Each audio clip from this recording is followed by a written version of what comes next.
Bonjour à toutes et à tous. Aujourd'hui, nous sommes le mardi 5 mai 2026 et notre cher ami, notre frère, le professeur Marandi, est avec nous. Bienvenue à nouveau, professeur Marandi. Merci beaucoup de m'avoir invité, Nima. C'est toujours un vrai plaisir. Oui, comme vous le voyez sur l'image, je vais passer un extrait de Pete Hegseth, le chef du Pentagone, qui parle de 2 navires pouvant traverser le détroit d'Ormuz.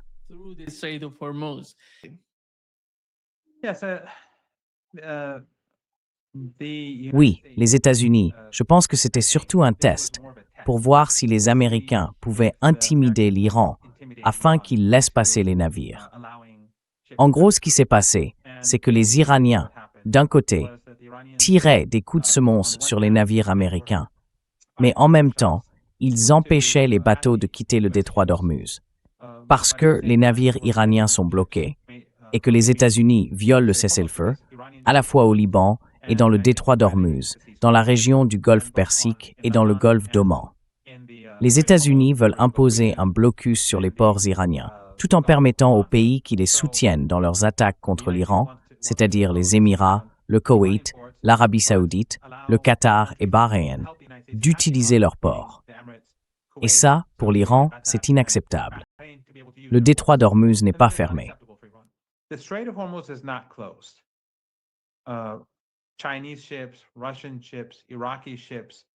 Des navires chinois, russes, irakiens, des navires liés à des pays qui, d'une manière ou d'une autre, n'ont jamais été impliqués dans cette guerre, eux peuvent passer. Bien sûr, pour les navires qui transportent des marchandises en provenance de ces 5 régimes, c'est plus compliqué. Ils négocient avec les Iraniens, mais en tout cas, ils ne sont pas interdits. Donc, ce que veulent faire les Américains, c'est ouvrir le détroit d'Ormuz pour les navires de ces régimes complices de crimes contre l'Iran, tout en le maintenant fermé pour les Iraniens. Voilà, en gros, la situation. Et leur idée, c'était de permettre à 2, ou plutôt à plusieurs, grands pétroliers, des supertankers et des cargos, vous savez, ces immenses navires qu'on voit sur les images, de traverser. D'après ce que je comprends, il y a de petits bateaux qui passent bien par le détroit d'Ormuz, du côté omanais, mais c'est vraiment de Sepnab ou de Tinavour.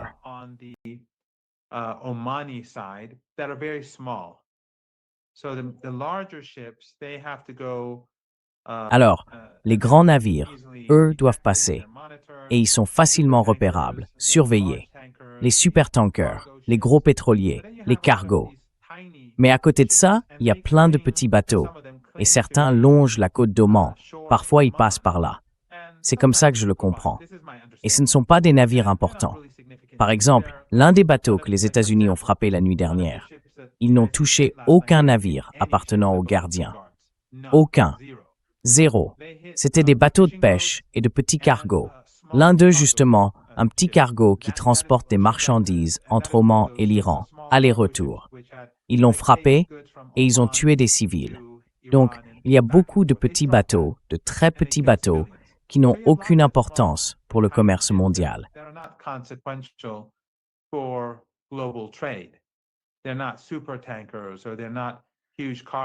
Ce ne sont pas des supertankers, ni de grands cargos. D'après ce que je comprends, les États-Unis n'ont pas réussi à faire passer de supertankers ni de gros navires de fret, mais peut-être qu'un de ces petits bateaux qui longent les côtes d'Oman a pu traverser. Ce n'est pas anormal, ça arrive. Comme je le disais, par exemple, l'un des bateaux que les Américains ont frappé hier était un tout petit cargo qui faisait la navette entre Oman et, si je ne me trompe pas, un autre pays de la région. Donc, les Américains n'ont pas réussi à toucher de vedettes iraniennes. Ils n'ont aucune preuve de ça. Les images qu'ils montrent, c'est un bateau qui transporte du fret, un navire civil. Et apparemment, ils ont aussi frappé 2 ou 3 petits bateaux de pêche qui se trouvaient en mer. C'est ce que j'ai compris.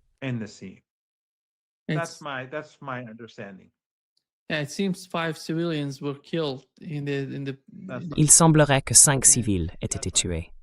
C'est bien ça. Et ce n'est pas tout. On a appris hier que l'Iran avait frappé 3 navires commerciaux. Où est-ce que ça s'est passé? C'était aux Émirats arabes unis, près des ports, ou quelque part au milieu du golfe Persique.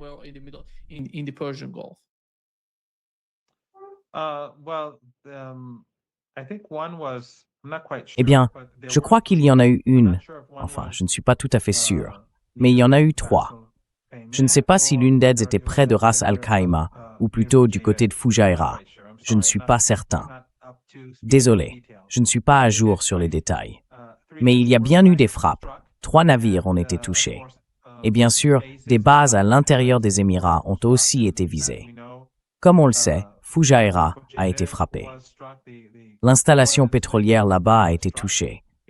L'Iran n'a pas reconnu directement sa responsabilité dans les dégâts, mais sa déclaration reste un peu ambiguë. En tout cas, elle rejette la faute sur les États-Unis pour ce qui s'est passé.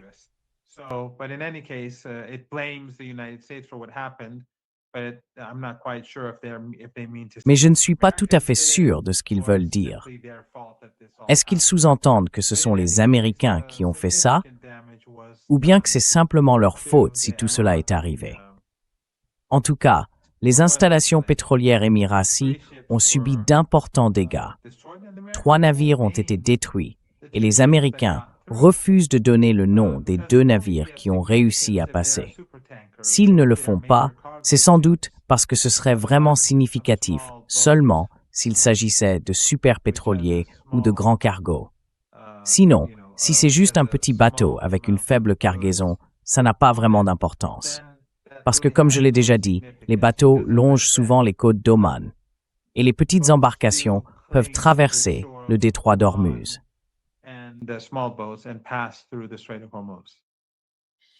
Et l'autre point, c'est l'attaque iranienne contre un navire de guerre américain. D'après ce qu'on a appris dans les médias, il s'agissait de 2 missiles balistiques. Est-ce que c'était un avertissement, ou bien ont-ils vraiment essayé de frapper le navire?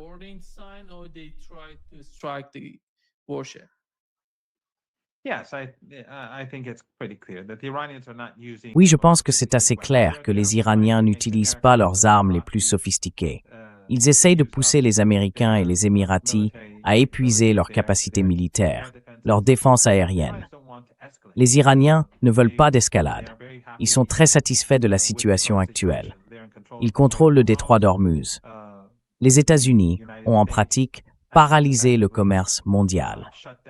Les États-Unis, Trump et Netanyahou, sont en train de provoquer une crise énergétique. Et les Iraniens, eux, attendent tranquillement que la pression monte sur Trump, que la pression monte sur le régime de Trump pour qu'il change de politique. Donc pour l'Iran, les choses vont plutôt bien en ce moment. Ils n'ont aucun intérêt à relancer le conflit. Ils veulent voir comment la situation va évoluer dans les prochains jours.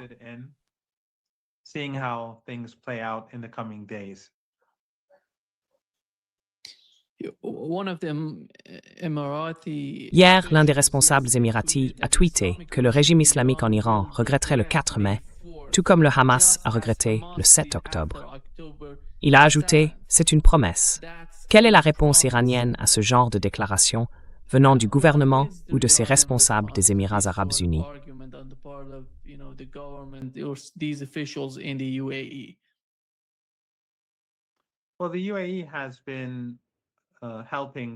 Eh bien, les Émirats arabes unis ont aidé les États-Unis tout au long de l'agression contre l'Iran, et ils sont leurs partenaires dans cette guerre. Ils ont le sang de milliers d'Iraniens sur les mains. Bien sûr, c'est aussi vrai pour le Koweït, Bahreïn, le Qatar et l'Arabie saoudite. Mais la malveillance des Émirats est encore plus grande que celle des autres. Et pendant que nous parlons, ils accueillent un grand nombre de forces américaines déployées dans la région, des troupes terrestres préparées pour une éventuelle opération au sol. D'après ce que je comprends, les forces américaines qui ont été envoyées avec beaucoup d'équipements pour mener d'éventuelles frappes ou attaques contre les îles iraniennes et le territoire continental sont principalement basées aux Émirats, au Koweït et à Bahreïn.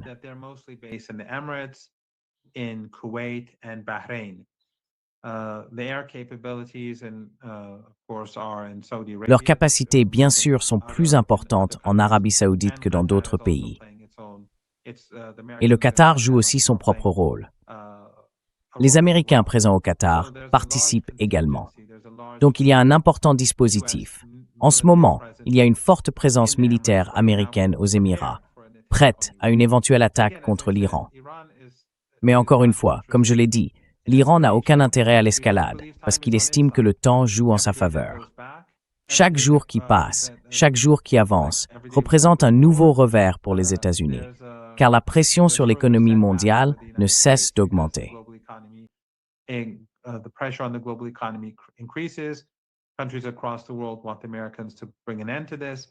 Les pays du monde entier veulent que les Américains mettent fin à tout ça. Le peuple américain, plus il fera face à des difficultés économiques, plus il fera pression sur son gouvernement. Et je pense que le calcul en ce moment, c'est que les prix élevés du pétrole et de l'énergie, c'est un peu comme une fièvre. Mais le vrai problème, lui, on ne le voit pas encore. Les difficultés économiques mondiales vont devenir beaucoup plus visibles dans les jours qui viennent. D'ici 10 à 30 jours, ou disons 25 jours, à partir de maintenant, on va assister à une dégradation rapide de la situation économique mondiale.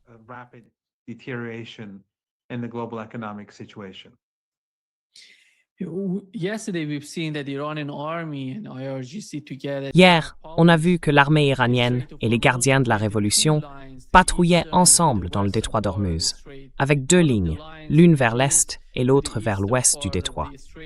L'une de ces lignes, celle qui va vers l'est, mène à deux ports, Fujairah et Khor Fakkan, si je ne me trompe pas sur les noms, deux ports très importants pour les Émirats arabes unis, qui s'en servent pour exporter leur pétrole. Alors, quelle est la politique de l'Iran concernant les exportations de pétrole des Émirats? Parce qu'on sait que les Émirats ont quitté l'OPEP et l'OPAEP, l'Organisation des pays arabes, avec les pays du Conseil de coopération du Golfe. Ils ont voulu vendre plus de pétrole. Quelle est donc la position de l'Iran à ce sujet?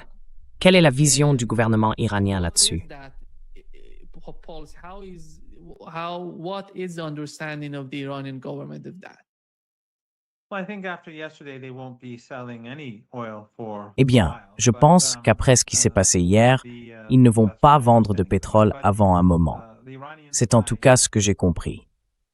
Mais les Iraniens, en publiant les zones qui seront sous leur contrôle autour du détroit d'Ormuz, envoient clairement un message. C'est un message délibéré aux Émirats et aux pays qui coopèrent avec eux.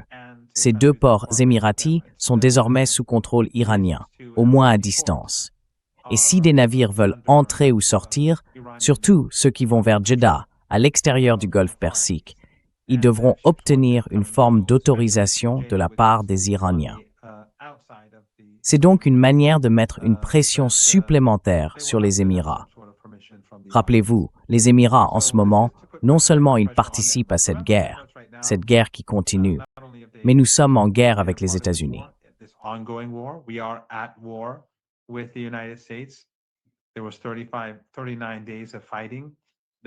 Il y a eu 39 jours de combat. Ensuite, les États-Unis ont poursuivi le siège, ce qui constitue un acte de guerre. Et nous avons eu de nombreuses violations du cessez-le-feu de la part des Américains, y compris cette nouvelle soi-disant opération. Les Émirats ont permis aux États-Unis d'amener un grand nombre de troupes, d'équipements, de systèmes de défense aérienne et d'autres moyens militaires. Des avions et des drones américains sont stationnés aux Émirats. Donc, en réalité, les Émirats participent à la guerre contre le peuple iranien. Alors, quand les Iraniens affirment que le port de Fujairah se trouve dans la zone du détroit d'Ormuz, qui est sous la supervision de l'Iran, c'est, à mon avis, un message très clair adressé aux Émirats et à tous ceux qui collaborent avec eux. Vous ne pouvez pas utiliser ce port sans le consentement de l'Iran.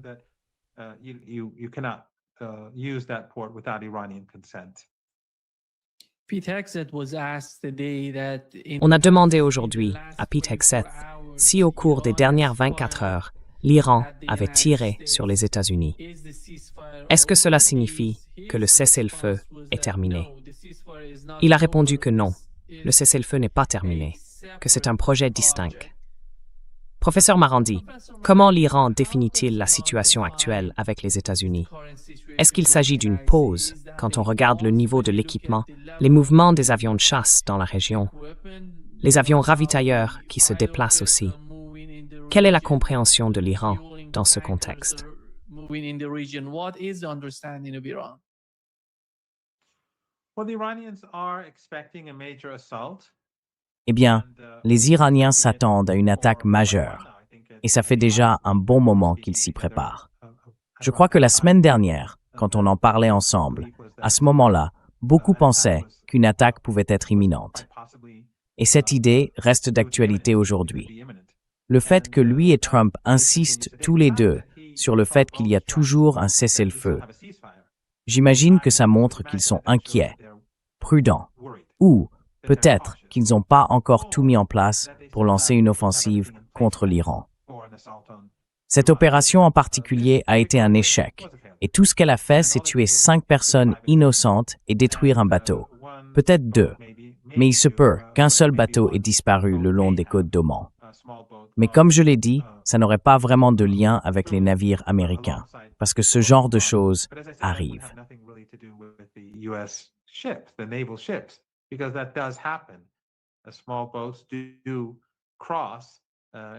De petits bateaux traversent, oui. Mais pour l'Iran, ce qui compte vraiment, ce sont les grands cargos, les superpétroliers, les gros tankers. Ce sont eux qui ont de l'importance. Quand on regarde les images du détroit d'Ormuz, on voit tous ces navires qui passent ou qui sont à l'ancre dans le golfe Persique. Ce sont ceux-là qui comptent. Les petits bateaux, comme celui que les Américains ont frappé, eux, franchement, ils n'ont pas de poids dans le commerce mondial. Mais on verra bien. Une attaque pourrait avoir lieu ce soir ou demain. Les Iraniens sont en alerte maximale. Et évidemment, Hegseth ne va pas réussir à faire passer ses superpétroliers et ses grands cargos par le détroit d'Ormuz. C'était un coup de com', ou peut-être un test.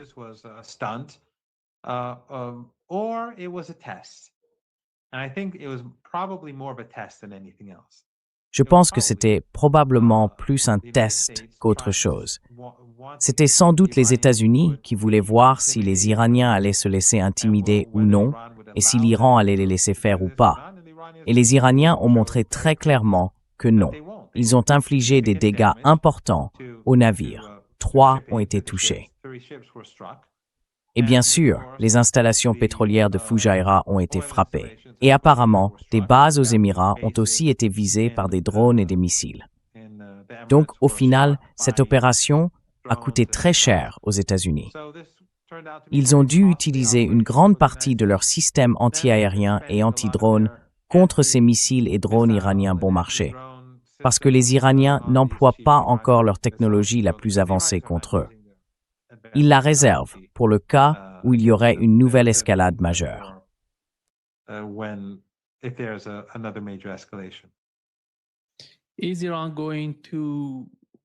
Est-ce que l'Iran va lancer une forme d'attaque préventive? Parce qu'on n'a encore jamais vu ça.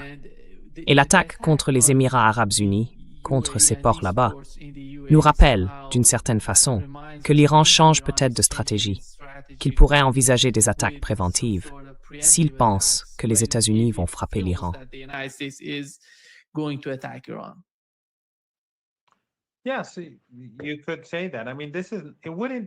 Oui, on peut dire ça.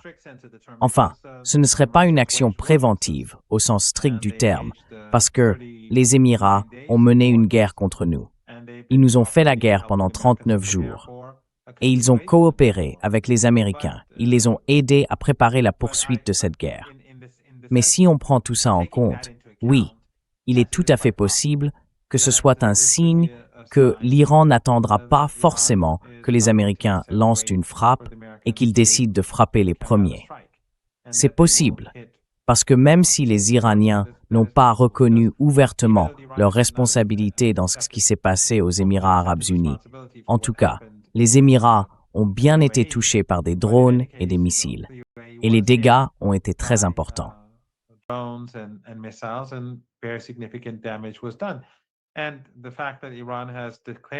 Et le fait que l'Iran ait déclaré que son autorité d'attaque sur le détroit d'Ormuz s'étend désormais jusqu'à l'entrée des ports que tu as mentionnés, c'est un message très fort adressé aux Émirats et bien sûr par extension aux États-Unis.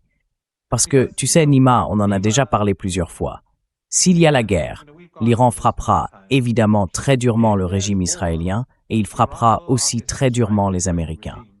Mais ces pays-là, et le régime jordanien aussi, font partie de cette guerre. Ils ne sont pas à part. Ce sont des partenaires à part entière dans les hostilités. Ils ont contribué à tuer des enfants iraniens. Ils ont contribué à tuer des femmes iraniennes. Ils ont aidé à assassiner des travailleurs iraniens.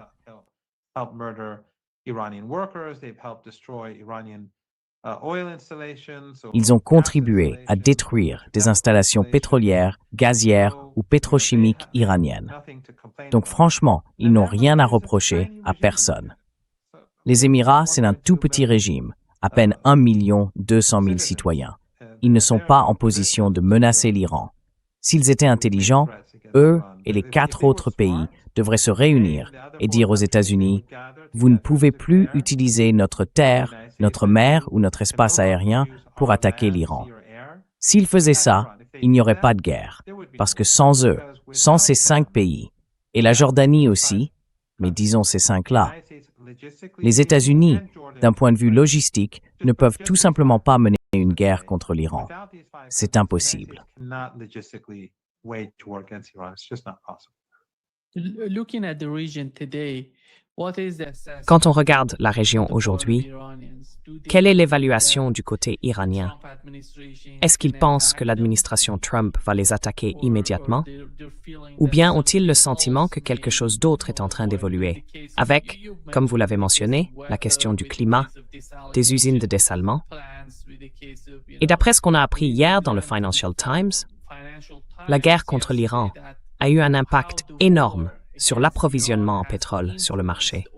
C'est sans précédent dans l'histoire.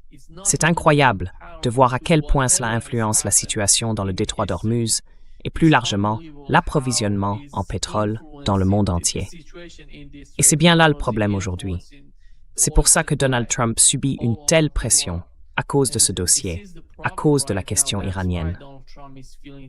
Alors, quelle est, selon vous, l'Iran iranienne? from the case of Iran? And what is the assessment on the part of Iranians? We all know that there is a huge detachment.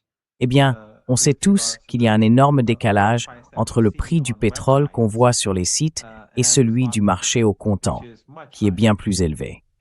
Et tout ça, c'est de la manipulation. Et d'ailleurs, ce n'est même pas seulement une question de pétrole. C'est aussi le gaz naturel, le GNL, les engrais, tous les produits pétrochimiques et beaucoup de produits raffinés qui viennent du Golfe Persique.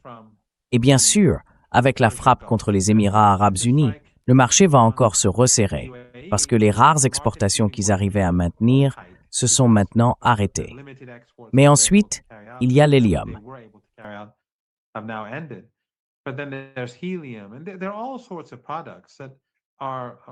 Et il y a toutes sortes de produits qui n'existent plus ou qui ne viendront plus de la région du Golfe Persique. Et on pense, comme je le disais tout à l'heure, qu'entre 10 et 25 ou 30 jours, les vrais problèmes ou la véritable crise vont commencer à se manifester dans le monde entier. Les chaînes d'approvisionnement seront perturbées, la production industrielle dans différents secteurs commencera à être touchée, et les pénuries de carburant, pas seulement des prix plus élevés, mais de vraies pénuries, vont apparaître. Les Iraniens attendent simplement, parce que ce sont les Américains qui ont provoqué cette situation dans le monde, et que Netanyahou et le régime israélien en sont aussi responsables.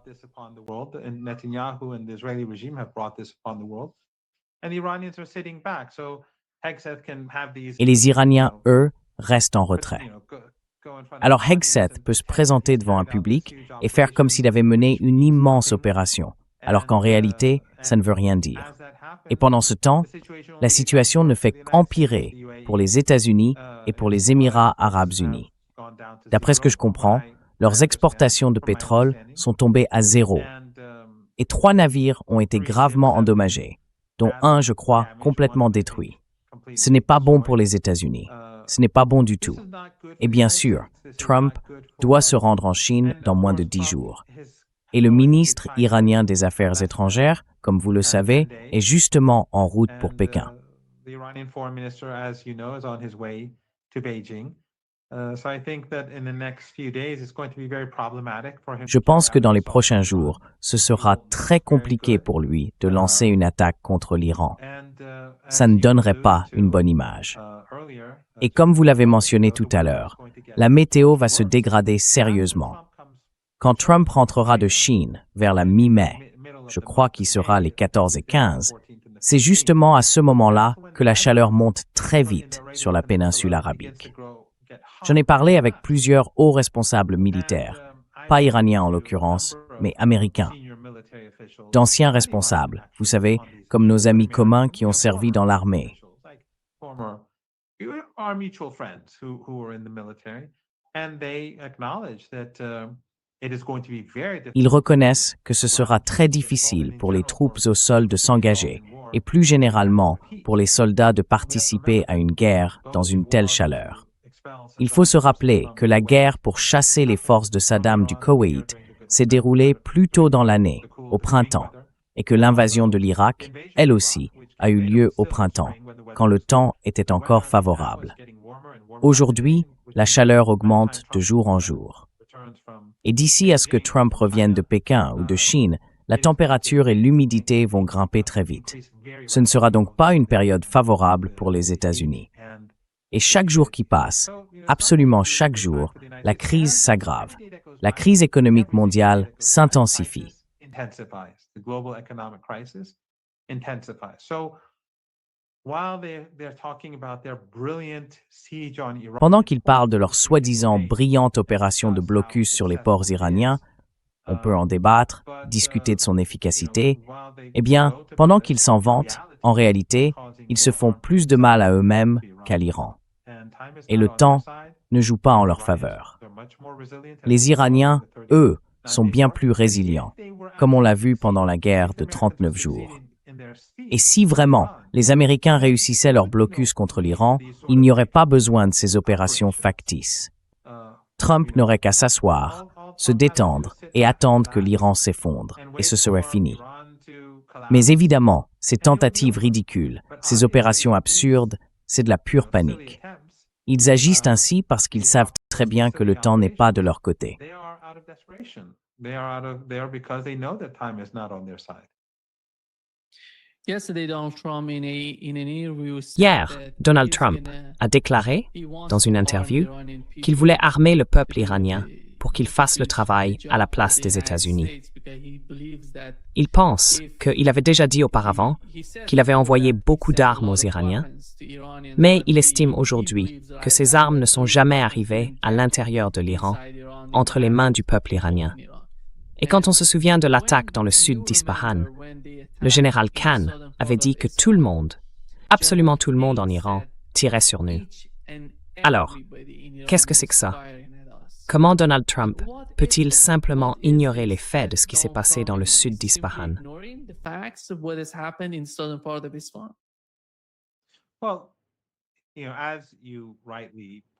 Eh bien, vous savez, comme vous l'avez justement souligné, il reconnaissait en fait que tous ceux qui pouvaient tirer sur les Américains le faisaient.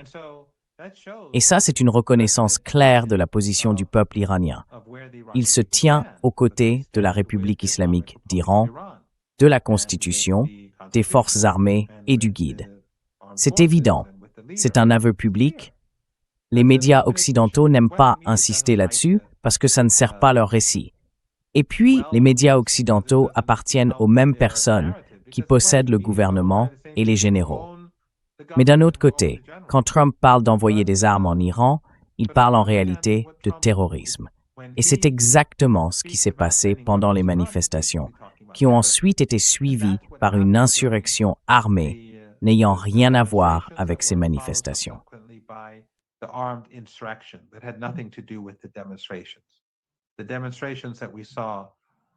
Les manifestations qu'on a vues au début, avant la guerre, c'était à l'époque où les Américains et les Israéliens livraient des armes. Et beaucoup d'armes avaient déjà été fournies bien avant. Je veux dire, les armes qu'il a envoyées aux groupes terroristes kurdes dans le nord de l'Irak, ce n'était qu'une partie de ces armes. Celles-là sont arrivées plus tard. Mais une grande quantité avait déjà été distribuée à ces groupes terroristes. qui ont ensuite lancé des attaques contre des commissariats et des bases militaires, massacrant des centaines de policiers, d'agents de sécurité et de volontaires. Et bien sûr, quelques milliers de civils ordinaires ont perdu la vie à cause de cette insurrection armée. En réalité, ce que les médias occidentaux ont fait passer pour des manifestants pacifiques, c'était une insurrection armée. Les médias occidentaux le savent. Les élites occidentales le savent. Tout le monde le sait.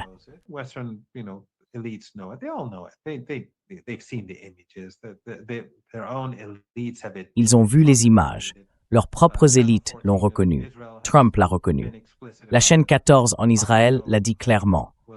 Pompeo en a parlé ouvertement. On sait tout ce qui s'est passé. C'était une insurrection armée. Et ce que Trump dit en gros maintenant, c'est qu'il veut continuer les activités terroristes en Iran et que leurs terroristes tuent encore plus d'Iraniens. Pourquoi il veut ça? Parce qu'ils ont échoué. Ils ont échoué sur le champ de bataille. Ils ont échoué dans leur guerre contre l'Iran. Ils ont échoué à imposer un blocus au peuple iranien. C'est un échec après l'autre. Ils ont échoué pendant la guerre de 12 jours. Ils ont échoué du début à la fin. Tout a été un échec. Et les gens le voient. Même si cette insurrection armée a eu lieu, les gens comprennent bien mieux aujourd'hui ce qui s'est vraiment passé qu'il y a quelques années.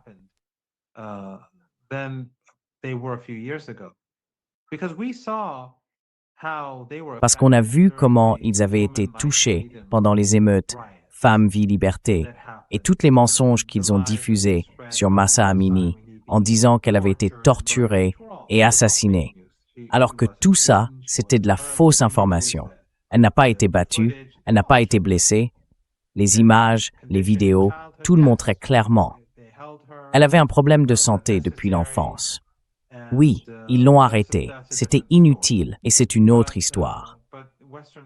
Mais les médias occidentaux en persan ont inventé un récit. Les médias occidentaux, bien sûr, ont suivi et ils ont poussé les gens à descendre dans la rue. Et ensuite, leurs terroristes ont fait la même chose. Ils sont sortis et ont déclenché des violences. Pas à l'échelle de ce qu'on a vu cette fois-ci, mais quand même. Et à l'époque, beaucoup de gens dans le monde ont cru beaucoup plus facilement à ce récit.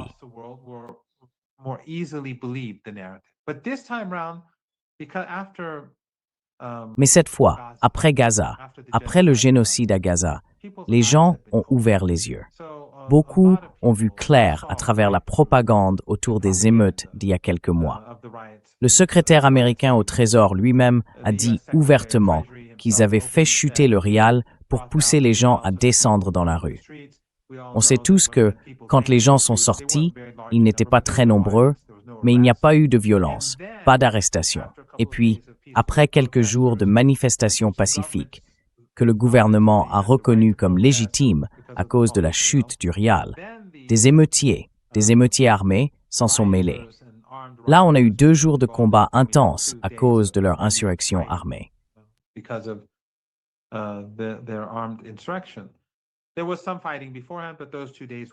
Il y a eu quelques affrontements avant, mais ces 2 jours-là ont été très durs. Les gens ont vu clair là-dedans.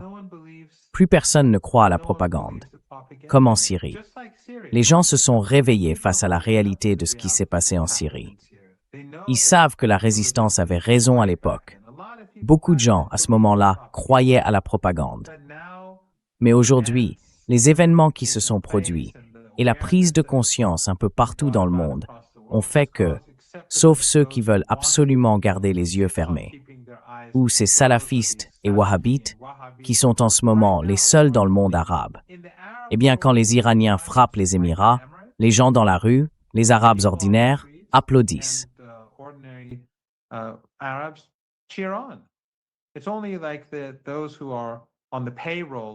Seuls ceux qui sont payés par ces dictatures les soutiennent. Et ces wahhabites salafistes, eux aussi sur leur liste de paye. Vous savez, les mêmes personnes, les mêmes takfiris qui ont contribué à créer Daesh, Al-Qaïda et tous les autres. Donc le monde arabe ne soutient pas ces régimes. Les peuples, partout dans le monde, ne croient plus aux récits occidentaux. Sur le champ de bataille, ils ont échoué. Et dans le siège, ils ont échoué aussi. Alors pour l'Iran, malgré la douleur, malgré la souffrance, Parce qu'après tout, ils ont bombardé des usines pharmaceutiques, ils ont bombardé nos hôpitaux et nos écoles, ils ont massacré des enfants, ils ont détruit des maisons, des immeubles entiers, ils ont tué de nombreuses familles dans leurs appartements. Malgré tout ça, la blessure est là. Le siège, bien sûr, a aussi un impact négatif. Mais les Iraniens savent qu'ils sont en train de gagner cette guerre. Wall Street Journal reported that Le Wall Street Journal a rapporté que Trump semble avoir adouci sa position sur le programme de missiles de l'Iran. Parce qu'on lui a posé la question, Donald Trump a été interrogé, sur la possibilité de limiter le programme de missiles balistiques iranien. Et voici ce qu'il a répondu. Il a dit en gros, les missiles, c'est mauvais. Mais ce qui compte, c'est qu'ils ne doivent pas avoir d'armes nucléaires. Est-ce qu'on passe à côté de quelque chose dans ces négociations? Parce que, d'après ce qu'on sait, il n'y a aucune discussion sur les missiles balistiques. Et personne en Iran n'accepterait de négocier quoi que ce soit lié à leur programme de missiles balistiques. D'un autre côté, ce qu'on a appris hier, c'est que le ministre iranien des Affaires étrangères a déclaré que même le programme nucléaire iranien n'est pas sur la table pour le moment, parce qu'il y a beaucoup d'autres conditions ou préconditions à prendre en compte.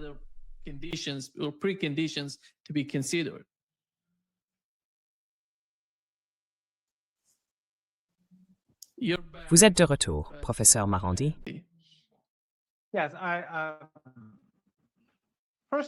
Oui, D'abord, on n'a pas affaire à des gens sains d'esprit. On n'a pas affaire à des gens normaux. Si Hegseth et Trump étaient des personnes normales, s'ils n'étaient pas des psychopathes, des fous aussi, je dirais que ce sont deux déclarations importantes. Le fait que Hegseth dise qu'on est toujours dans un cessez-le-feu et que Trump dise que les missiles ne posent pas de problème, je dirais que c'est le signe qu'ils sont inquiets et qu'ils ne veulent pas d'escalade. Mais comme c'est Hegseth, et comme c'est Trump, et comme Trump est profondément influencé par « je ne pense pas que cette interprétation tienne ».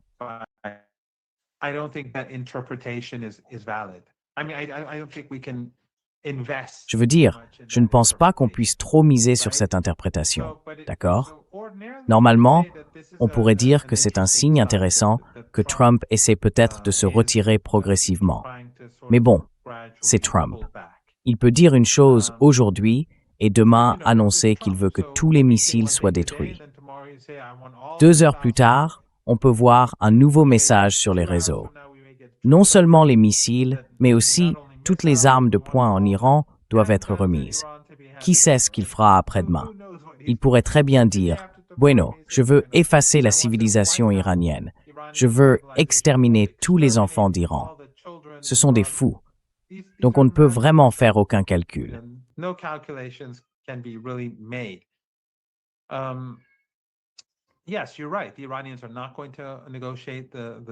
Oui, vous avez raison. Les Iraniens ne vont pas négocier sur le programme nucléaire. Nos discussions portent sur un cessez-le-feu, puis sur un accord de paix. Est-ce qu'on y arrivera? Ce n'est pas à nous d'en décider, c'est aux Américains.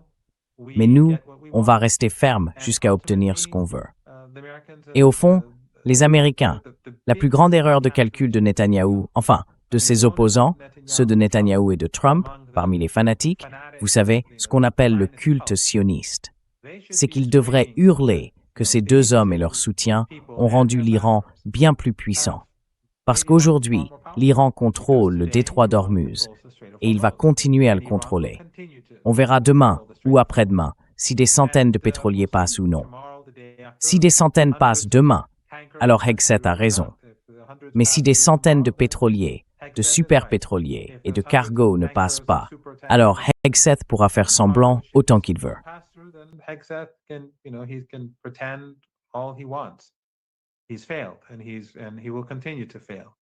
Il a échoué et il continuera d'échouer.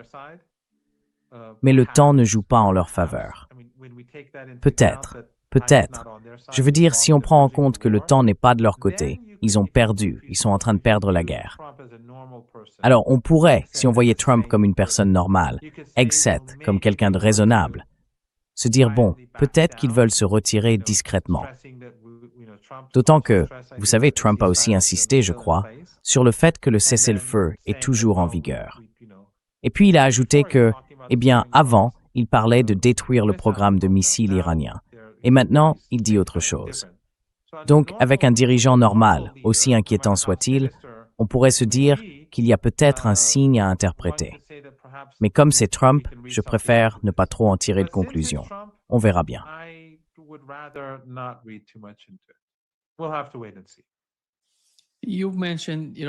Vous avez mentionné le ministre iranien des Affaires étrangères en déplacement en Chine. Quelle est aujourd'hui la nature des échanges entre l'Iran et la Chine? Et quels sont les principaux objectifs de ce voyage et de cette visite du ministre iranien des Affaires étrangères?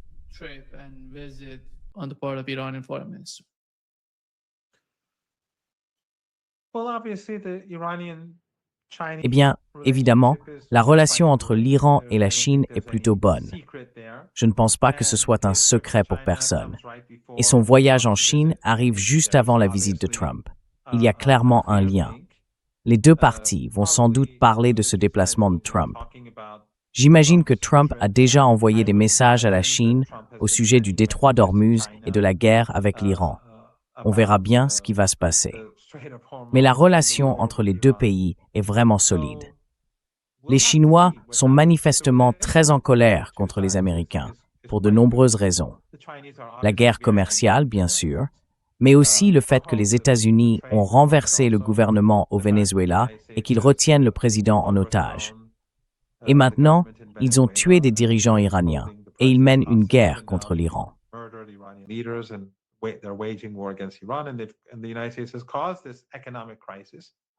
Les États-Unis sont à l'origine de cette crise économique qui bouleverse le commerce et les affaires dans le monde. Et ça va s'aggraver très vite, beaucoup plus vite qu'on ne le pense. En fait, je ne suis pas économiste, mais quand je dis que d'ici une dizaine de jours ou peut-être d'ici un mois, la situation va vraiment empirer, c'est ce que disent les économistes, des gens en qui, et que vous connaissez aussi pour certains. C'est ce qu'ils affirment. Et cela voudrait dire qu'à peu près au moment où le voyage de Trump se terminera, quand il ira à Pékin, ce sera justement la période où la dégradation de l'économie mondiale deviendra beaucoup plus visible. Peut-être que ce sera alors le moment pour la Chine de faire pression sur Trump afin de mettre fin à cette guerre idiote et criminelle.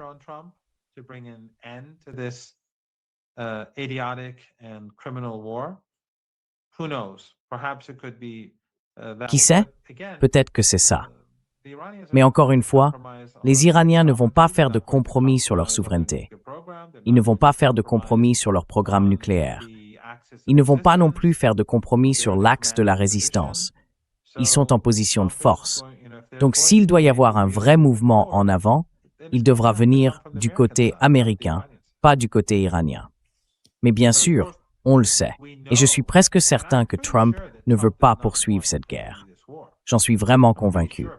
Je pense que toute cette opération insensée qu'on a vue hier ressemblait à une tentative désespérée de trouver une issue pour éviter d'avoir à mener une guerre.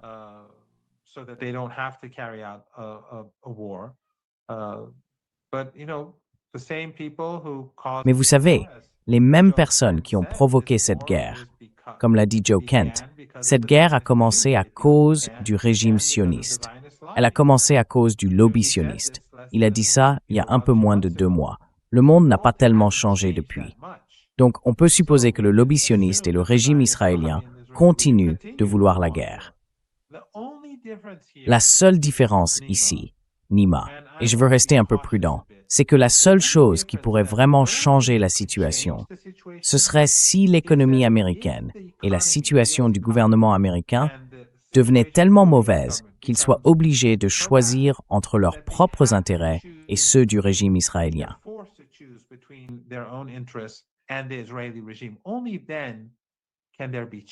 Ce n'est qu'à ce moment-là qu'un changement pourra avoir lieu.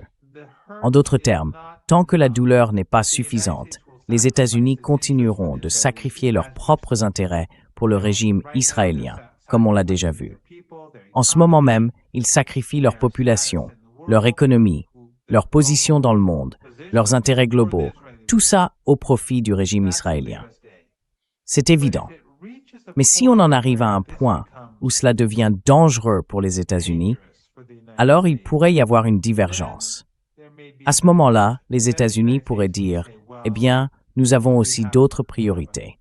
Et c'est, je pense, ce que les Iraniens attendent.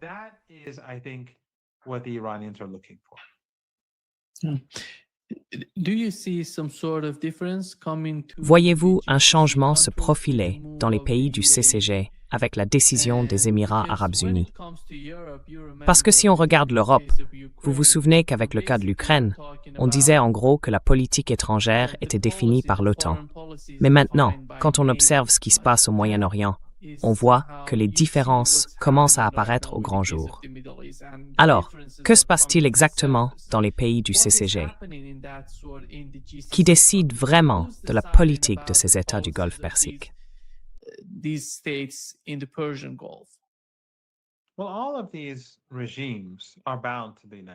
Eh bien, tous ces régimes sont liés aux États-Unis. Et pendant qu'on parle, les États-Unis utilisent leur territoire pour préparer une attaque contre l'Iran, une attaque majeure. Bien sûr, les États-Unis manquent cruellement de munitions, c'est évident. Mais ils ont amené beaucoup d'équipements pour des opérations terrestres. Tout cela se trouve dans ces 5 pays, en Jordanie, et bien sûr, sous le régime israélien. Ça va de soi. Donc, sur ce point, ils sont tous dans le même camp. Mais les Émirats, eux, sont différents des autres.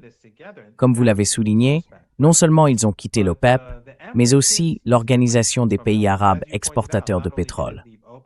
Leurs relations avec les autres pays arabes ne sont pas bonnes, comme on l'a vu récemment avec les tensions avec l'Arabie saoudite. Et plus largement, ils sont méprisés dans le monde arabe parce qu'ils sont perçus comme Israël.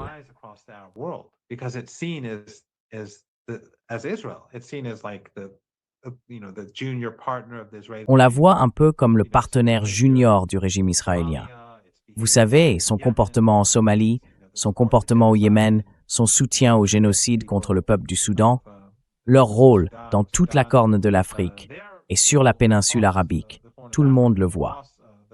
Et donc il y a une haine particulière envers la famille au pouvoir, dans la région et au-delà, à cause de sa relation extrêmement étroite avec le régime sioniste. Il n'y a pas seulement des vols directs, il n'y a pas seulement beaucoup d'Israéliens présents en permanence aux Émirats, mais il y a aussi des Israéliens qui y vivent. Le Mossad y est présent. Des soldats israéliens y sont. Des officiers de la défense aérienne du régime israélien y sont aussi.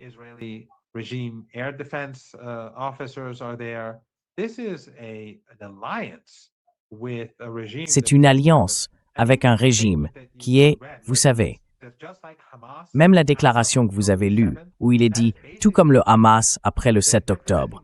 En gros, ils se présentent comme des Israéliens. Je veux dire que tous les Arabes ou tous les musulmans vivent comme le Hamas ou non, la façon dont cette phrase est formulée est inacceptable, même pour ceux qui critiquent le Hamas, même pour ceux qui critiquent la résistance en Palestine, parce qu'ils décrivent la situation selon une perspective sioniste, une vision du monde sioniste. Je ne sais pas si je me fais bien comprendre. Donc dire que beaucoup de gens peuvent soutenir le Hamas, vous connaissez mes positions sur le Hamas, je pense que leur résistance est totalement légitime. Ça ne veut pas dire qu'il n'y a pas au sein du Hamas des gens qui ont fait de mauvaises choses ou peut-être commis des crimes. Ça arrive partout.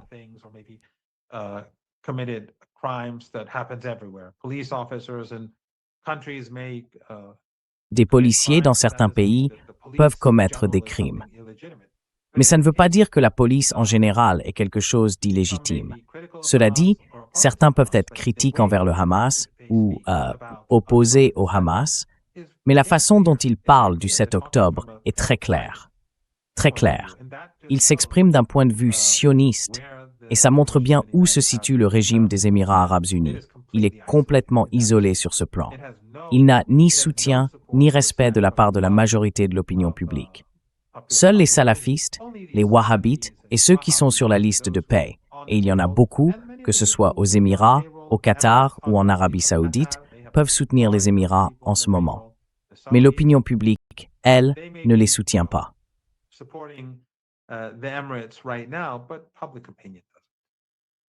Yeah. Oui. Merci beaucoup, professeur Marandi, d'être avec nous aujourd'hui. C'est toujours un grand plaisir. Merci infiniment de m'avoir invité. Thank you very much for having me. It's always C'est toujours un vrai plaisir d'être dans votre émission.